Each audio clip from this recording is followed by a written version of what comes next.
আসসালামু আলাইকুম। আজকে আমরা মূলত আলোচনা করব অ্যাঙ্কর পয়েন্ট নিয়ে। আমরা গত ক্লাসে পেন টুল নিয়ে আলোচনা করেছিলাম। আজকের ক্লাসটা হবে আমাদের অ্যাঙ্কর পয়েন্ট এটা নিয়ে।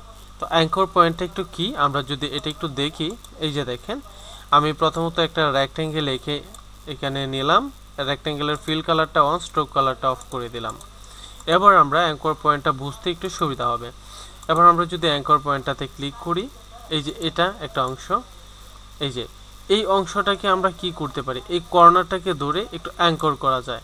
এই যে এটাকে একটা শেপটাকে কি করলাম একটু, বা একটা কর্নারকে একটু চেঞ্জ করে দিলাম। দেন আমরা এইখান থেকে যদি এটাকে একটা ক্লিক করি, দেখেন আমরা চাইলে এই শেপটাকেও একটু চেঞ্জ করতে পারি। এই যে এই শেপটাকে একটু চেঞ্জ করে দিলাম। এইটাই হচ্ছে মূলত অ্যাঙ্কর পয়েন্টের কাজ। দেখেন একটা টোটাল মানে পয়েন্টটাকে কি করেছি, একটু মডিফাই করেছি। এখন আমি যদি এইখান থেকে ডিরেক্ট সিলেকশনে ক্লিক করে এটাতে ক্লিক দিই, এখান থেকে দেখেন মূলত দুইটা অ্যাঙ্কর পয়েন্ট আছে।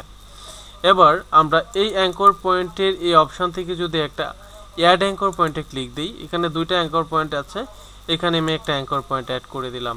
এবার আমরা যদি মাউসটা সিলেক্ট করে এইখান থেকে ডিরেক্ট সিলেকশনের টুলে ক্লিক করে এখানে ক্লিক করি, দেখেন এখান থেকে এখানে একটা অ্যাঙ্কর পয়েন্ট, এখানে একটা অ্যাঙ্কর পয়েন্ট, এটা একটা পয়েন্ট, এটা একটা পয়েন্ট, ইভেন এটাও একটা পয়েন্ট। এই যে এই অংশটাও কিন্তু একটা অ্যাঙ্কর পয়েন্ট, এই যে এই অংশটা কিন্তু এটা একটা অ্যাঙ্কর পয়েন্ট। এই যে দেখেন এটাকে নিয়ে আমি টানাটানি করলাম, এই যে এই অংশটাকে বাড়িয়ে দিলাম।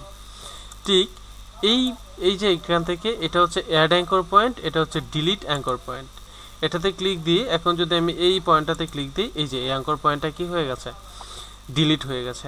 তাহলে আমরা এখান থেকে কি শিখলাম, anchor point tool, anchor point add করা, অ্যাঙ্কর পয়েন্ট ডিলিট করা। আচ্ছা, আমরা অ্যাঙ্কর পয়েন্টের ব্যাপারটা আরও একটু ক্লিয়ারলি বুঝি।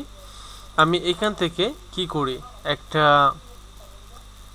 লাইন টুল নেই, আপনাদেরকে লাইন টুলের ব্যাপারটা যখন দেখাবো তখন আর একটু ক্লিয়ার হবে। এই যে একটা লাইন টুল নিলাম, যেটার ফিল কালারটা অফ, স্ট্রোক কালারটা অন করে দিলাম, এবং স্ট্রোক কালারটা একটু বেশি মানে গভীরভাবে অন করে দিলাম। এটার ভিতরে মূলত একটা লাইন আছে। দেন এবার আমরা যদি এই অ্যাঙ্কর পয়েন্টটা নিয়ে এইটাকে যদি একটু টানাটানি করি, এই যে দেখেন, অর্থাৎ আমি কি করলাম, এইটাকে একটু মানে বক্র আকার করে ফেললাম। এবার আমি যদি এখান থেকে এটাকে দেখেন সিলেক্ট করলাম, মাউসের এটাকে আমি একটু দুটাকে একসাথে সিলেক্ট, দেন মাউসের ডান বাটন ক্লিক করে ট্রান্সফর্ম থেকে রিফ্লেক্ট, প্রিভিউটা অন করে দেই, প্রিভিউটা অন করে একটু রিফ্লেক্টটা দেখি, দেন আমরা কপি করলাম। এবার দেখেন আমাদের এটা কেমন হয়ে গেল। তার মানে আমরা এখান থেকে অ্যাঙ্কর পয়েন্টের ব্যবহারগুলো সূক্ষ্মভাবে বুঝতে পেরেছি। আমি আশা করি আপনি সেই ব্যাপারটা বুঝতে পেরেছেন। এখন এরকম যদি কোনো ডিজাইন আমরা তৈরি করি, সেক্ষেত্রে কিন্তু আমরা সিম্পলি তৈরি করতে পারবো। যেমন আমরা এরকম এই যে ডিজাইনটা তৈরি করলাম একটা, এটাকে যদি আমরা একটা সিম্পলি নৌকার মতো শেপ দিতে চাই, তাহলে সেটা কিভাবে দেব আপনাকে একটু দেখাই। This is anchor point. এবার দুইটাকে একসাথে সিলেক্ট করে অবজেক্ট এক্সপান্ড একটু ভেঙে ফেললাম। আমরা এই টুল নিয়ে আলোচনার পাশাপাশি কিন্তু একটু অ্যাডভান্স বিষয়গুলো দেখব।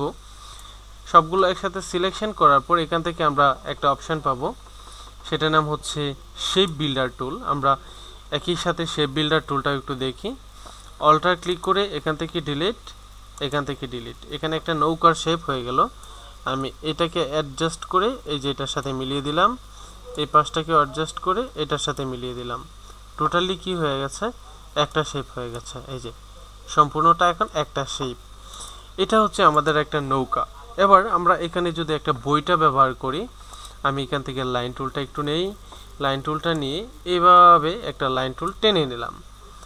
এখান থেকে ফিল কালারটা অফ, স্ট্রোক কালারটা একটু বাড়িয়ে দেই, স্ট্রোক কালারটা কি করলাম একটু বাড়িয়ে দিলাম। আচ্ছা, বাড়িয়ে দেওয়ার পর আমরা এবার যে কাজটা করব একটু দেখি। আমি এখান থেকে অবশ্যই কন্ট্রোল প্লাস ইউজ করব, কন্ট্রোল প্লাস ইউজ করে এইখান থেকে আমি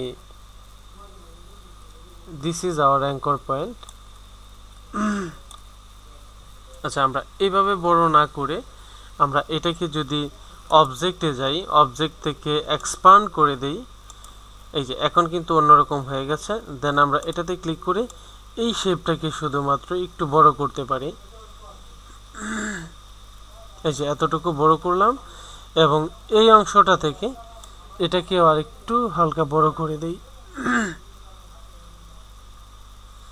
হালকা বড় করলাম।